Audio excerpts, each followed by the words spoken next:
Imaginons moi, si demain dans ma pratique, je veux, affiner ma lecture du terrain. Je veux, peut-être quand je roule en bike park avec mes potes, je veux affiner, je veux faire de meilleures lignes, enfin suivre des meilleures lignes, choisir de meilleures lignes. Est-ce que ça passe nécessairement par la compétition?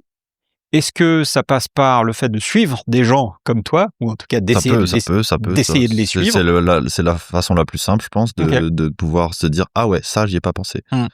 Mais ça passe aussi, je pense, par un travail personnel, Ouais. de se dire quelle est la ligne qui va être la plus rapide pour moi. Parce que si un mec me suit et qu'il a pas mon niveau, il peut vite se retrouver piégé dans une ligne dans laquelle il va pas vraiment comprendre ce qui lui arrive.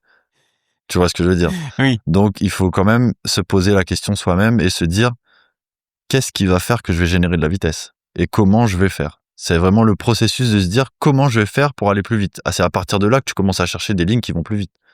Donc il faut avoir ce petit côté où je veux aller plus vite. OK. Si je pense pas aller plus vite, je penserai difficilement à la bonne ligne pour aller plus Mmh. vite.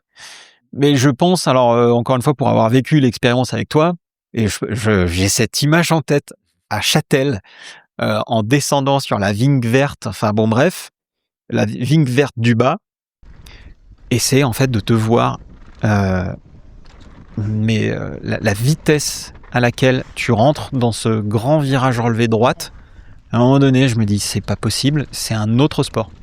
Et je pense, du coup, ça répond un petit peu à la question que je te pose, c'est-à-dire, je pense que le meilleur moyen d'aller plus vite ou en tout cas de se rendre compte, enfin de challenger les choix de ligne, c'est peut-être de suivre quelqu'un de meilleur que soi.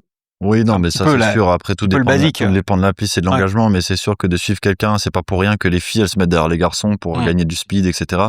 Ça y fait. C'est-à-dire que quand il y a un mec devant toi qui passe à telle vitesse dans tel virage Mmh. et que toi t'es derrière, tu dis ah bah ça passe. Et tu te retrouves à rouler à telle vitesse à tel virage, alors que tu as jamais t'aurais pensé pouvoir passer aussi Ouais. vite. Donc ça t'aide et ça aide aussi énormément sur les points de freinage. Ce qui est crucial dans notre sport, c'est qu'on n'a pas de moteur, donc les sorties de virage deviennent beaucoup plus importantes que les entrées de virage.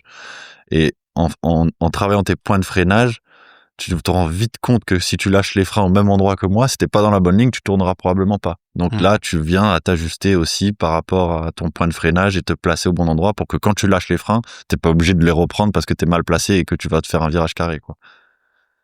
Donc ouais, je pense pour conseiller ceux qui veulent progresser en descente de pas aller plus vite que la musique, de penser toujours à avoir des bons points de freinage et de sortir vite des virages, ça reste un point clé de notre sport quand même.